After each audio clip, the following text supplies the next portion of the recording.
एक और अहम खबर आपको देंगे। धाबेजी पंपिंग स्टेशन पर बिजली का बड़ा ब्रेकडाउन के बायस पंपिंग स्टेशन से कराची को पानी फराहम करने वाले 21 पंप बंद हो गए हैं। बात करेंगे, नजाकत शाह में ज्वाइन कर रहे हैं। नजाकत शाह, कौन कौन से इलाके शामिल हैं इसमें?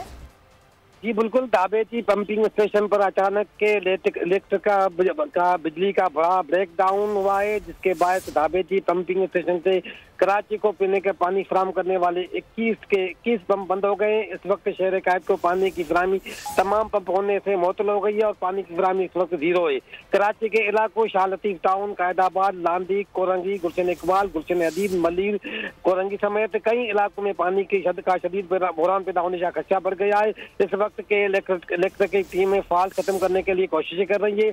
आपको मजीद बताया कि एक पंप से कराची को 10 करोड़ गैलन से ज्यादा पानी की फराहमी की जाती है, मगर इस वक्त पंपिंग स्टेशन के एक ही वक्त बिजली के फॉल्ट से 21 पंप बंद होने से कराची में पानी की किल्लत का सामना हो सकता है। जी ठीक है, अपडेट करने के लिए बहुत शुक्रिया।